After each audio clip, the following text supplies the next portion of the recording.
안녕하십니까, 문틀란TV입니다. 문재인 정권이 4.7 보궐선거 최악의 참패 국면으로 빠져들고 있습니다. 내심 협상 결례를 기대했을 오세훈 안철수 후보 간의 단일화가 요구 조건을 서로 양보하면서 전격적으로 타결 국면을 맞았습니다. 양측은 오직 정권 교체만 바라보고 간다는데 의견의 일치를 봤습니다. 19일 나온 한국갤럽의 여론조사는 야권이 단일화해야만 하는 당위성을 잘 보여주고 있습니다. 서울 지역의 경우 정권 견제 여론이 61%로 전국 최고로 나타났고, 문재인 지지도는 27%로 전국 최저로 추락했습니다. 이변이 없는 한 야권의 단일 후보는 서울 선거전에서 안정적인 승리를 거둘 수 있을 것으로 전망됩니다.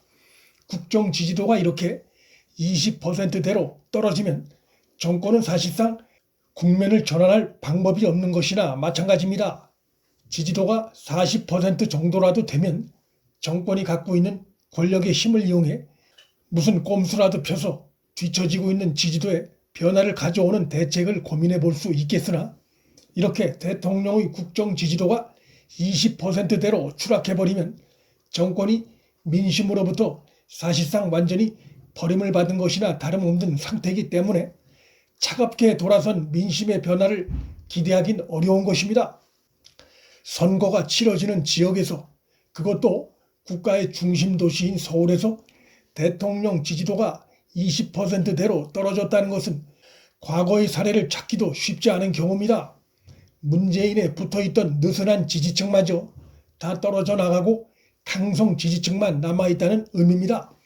더블 스코어 이상 차이로 앞서가고 있는 부산 보궐선거에 이어 서울에서도 야권이 승리할 경우 문 정권에서 떠나고 있는 민심의 이탈은 더욱 빨라질 수 있습니다. 즉, 레임덕 상황이 초래될 것이 전망되는데, 이 경우 청와대가 국정 전반에 대한 통제력을 잃을 수밖에 없게 되면서 정권 내부의 문제점과 모순점의 노출이 가속화됩니다. 지금도 LH 사태 등 정권의 악재가 터져나오고 있는 상황인데, 레임덕 상황에 빠지게 되면 정권이 제자리에 서 있기조차 힘든 상황이 초래될 수 있습니다. 보궐선거 참패 위기에 직면한 문 정권이 선거 참패 위기에 직면해 최악을 면하기 위해 발버둥을 치고 있습니다. 여당의 서울시장 후보인 박영선이 자신이 서울시장이 되면 서울시민 1인당 10만 원을 지급하겠다고 공약하고 나섰습니다. 문재인 이재명에 이어 박영선도 돈풀기 카드의 효과에 미련을 걸고 있는 모습입니다. 한마디로 여권 지도부가 제정신이 아닙니다. 집 없는 시민은 집값이 폭등해 고통받고 있고, 집 한 채에 있는 시민들은 갑자기 오른 세금에 분노하고 있고, 전월세 사는 시민들은 폭등한 전월세로 이주할 생각에 불안해하고 있습니다. 이들에게 돈 10만 원을 준다면 받기야 하겠지만, 돈 10만 원 받는다고 해서 표심을 바꿀 수 있는 서울 시민이 처한 상황이 아닙니다. 박영선은 오세훈 후보 내곡동 땅 관련해 각종 흑색 선전을 하다가 그게 팩트체크에 다 걸리고 민심에 안 먹히니까 돈풀기 카드를 꺼낸 것으로 보입니다.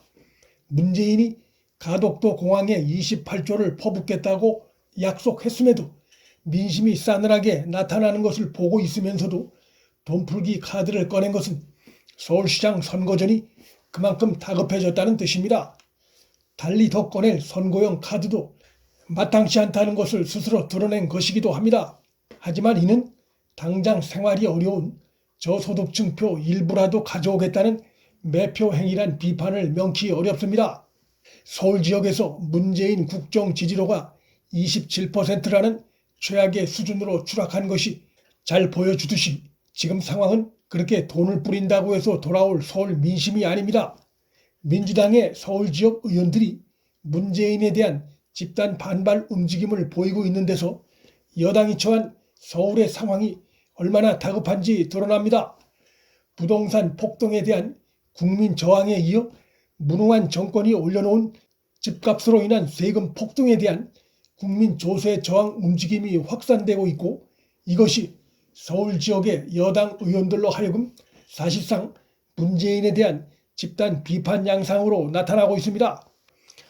조세 저항 움직임이 서울 지역에서 정권과 여당 후보의 지지도를 최악으로 끌어내리고 있다는 우려가 여권 내부에서 터져 나오고 있는 것입니다. 서울 마포가 지역구인 노웅래는 19일 공시과 현실화율을 급격히 올리면 과도한 보유세 부담으로 이어질 수 있다며 향후 1, 2년간은 공시가격 현실화를 일시적으로 완화하는 것을 검토해야 한다고 정부가 추진하는 세금 정책에 대해 공개적인 불만을 나타냈습니다. 서울 노원갑의 더불어민주당 고용진 의원도 작년 서울 아파트 가격이 3.0% 상승했다고 발표했는데 공동주택 공시가격은 20% 상승했다며 이게 납득이 되겠나라며 문재인 정부를 향해 쏘아붙였습니다. 서울의 또 다른 더불어민주당 의원은 국민 조세 저항이 서울에서 문재인과 민주당 후보 지지율이 급락하는 요인 중의 하나라며 현 정권의 조세 정책의 전환을 요구했습니다. 여권이 마지막 희망으로 기대를 걸고 있었을 오세훈 안철수 오세훈 간의 단일화 협상이 결렬되지 않고 사실상 타결 국면에 접어들므로써 여권은 결정적인 타격을 입게 됐습니다. 여권의 선거 흐름이 무너지기 초읽기에 들어갔습니다. 문재인 정권을 연일 코너로 몰아넣고 있는 여권 관계자의 부동산 투기 사례가 19일에도 또 터졌습니다. 이번엔 청와대 경호처 직원입니다. LH에 근무하는 형을 둔 청와대 경호처 직원 한 명이 2017년 9월경에 형의 배우자 등 가족과 공동으로 3기 신도시 지역 토지를 매입한 사실이 드러났습니다. LH 투기 사태가 청와대 내부까지 깊숙이 연계돼 있음이 드러난 것입니다. 청와대가 이날 부동산 투기 사태에 대해 갈수록 거세지는 국민 분노를 누그러뜨리기 위해 이 같은 청와대 투기 사례 한 건을 발표했는데 청와대 자체 조사라는 점에서 한계가 있고 눈 가리고 아웅하는 조사란 비판을 벗어나기 어려워 국민이 100% 신뢰하기 어려운 상황입니다. 정권이 처한 현재의 상황은 백약이 무효인 위기 상황이고 이것은 무능하고 위선적인 현 정권의 자업자득입니다. 문틀란TV 여기서 마칩니다. 구독과 좋아요 알림 설정은 방송 제작에 큰 힘이 됩니다. 시청해 주셔서 감사합니다.